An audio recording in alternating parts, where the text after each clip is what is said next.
সকলকে ধন্যবাদ প্রণাম। তো আসুন আমরা শ্রীহরির কৃপায় আমরা একটা আলোচনায় আসি। আলোচনাটা হচ্ছে এটাই যে আমরা অনেক সময় বলে থাকি যে মানুষ নাকি ভালোবাসতে পারে না, ভালোবাসাটা তার মধ্যে নেই। তো সেটা কি সত্যি? মানুষ কি সত্যিই ভালোবাসতে পারে না? আমরা যদি দেখি, আমরা যে মানব দেহ পেয়েছি, এই বাইরের স্ট্রাকচারটা প্রকৃত অর্থে কিছুই না। এর ভেতরে একটা অদৃশ্য স্ট্রাকচার আছে, সেটা হচ্ছে কি মানবিক প্রবৃত্তি, আর একটা হচ্ছে অমানবিক প্রবৃত্তি। আমি যদি আমার ভেতরের স্ট্রাকচারটাকে মানবিক প্রবৃত্তির দ্বারা পরিচালনা করতে পারি, তাহলে কি হবে? তাহলে বলবো তার মধ্যে অবশ্যই ভালোবাসা আছে, সে ভালোবাসতে পারে। আর যদি এই মানবিক প্রবৃত্তির জায়গায় যদি অমানবিক প্রবৃত্তিটা আমাদের হৃদয়টাকে দখল করে নেয়, তাহলে কিন্তু বলবো যে তার মধ্যে ভালোবাসা নেই, স্বার্থটাই প্রধান। কিন্তু তবুও বলবো প্রত্যেকটা জীবের মধ্যে ভালোবাসা আছে। একজন ডাকাত, সে বহু মানুষকে হত্যা করে, কিন্তু দেখো সে তার নিজের পরিবারের ছোট্ট সন্তানটাকেও কিন্তু সে ভালোবাসে। তাহলে যদি তার মধ্যে ভালোবাসা না থাকে, সে কি করে, কি দিয়ে তার নিজের সন্তানটাকে ভালোবাসতে পারছে? আছে নিশ্চয়ই। কিন্তু তার মধ্যে যেহেতু অমানবিক প্রবৃত্তিটা বেশি পরিমাণে আছে, তাই সে কেবল তার ভালোবাসাটাকে ওই সীমিত জায়গার মধ্যে রেখে দিয়েছে, আর সেটাকে আর বিস্তৃত করতে পারছে না। কিন্তু যারা মানবিক প্রবৃত্তি সম্পন্ন ব্যক্তি, তারা কিন্তু ভালোবাসতে জানে।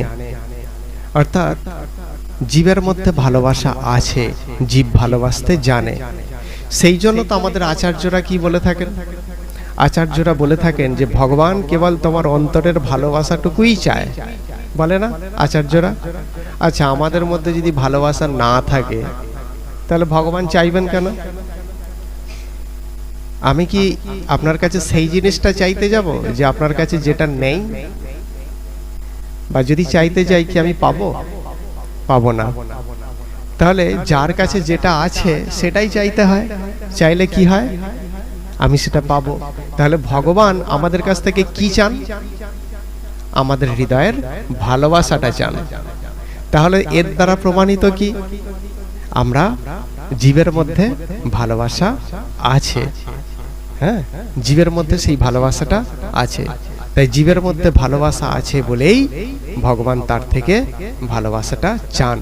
তবে হ্যাঁ, এটা ঠিক যে তুমি ভালোবাসতে পারো, কিন্তু তোমার ভালোবাসা কেবল পরমেশ্বরই ধারণ করতে পারেন। কারণ ভালোবাসার ভার অনেক, সে বিশাল ভারী বস্তু, সবাই সেটা ধারণ করতে পারে না। আর ধারণ করলেও বেশি দিন সেটা বহন করতে পারে না। ভালোবাসাটা এমনই একটা জিনিস, কেউ হয়তো আবেগের বশে সেটা ধারণ করে ফেললো, কিন্তু সেই ভালোবাসাটা বেশি দিন ধারণ করতে পারে না, কারণ সেটা বিশাল ভারী বস্তু। সেই জন্য কে ধারণ করতে পারেন আমাদের ভালোবাসাটা? পরমেশ্বর ভগবান সেইটা ধারণ করতে পারে। তাই আমাদের অন্তরের যে ভালোবাসা, সেটা পরমেশ্বরকে নিবেদন করাই কিন্তু উচিত। আর পরমেশ্বরকে ভালোবাসলে সবার প্রতি ভালোবাসা অর্পিত হয়ে যায়, সবাইকে ভালোবাসা হয়ে যায়। কারণ কি? বাসুদেব সর্বমিতি, সবকিছুই বাসুদেব।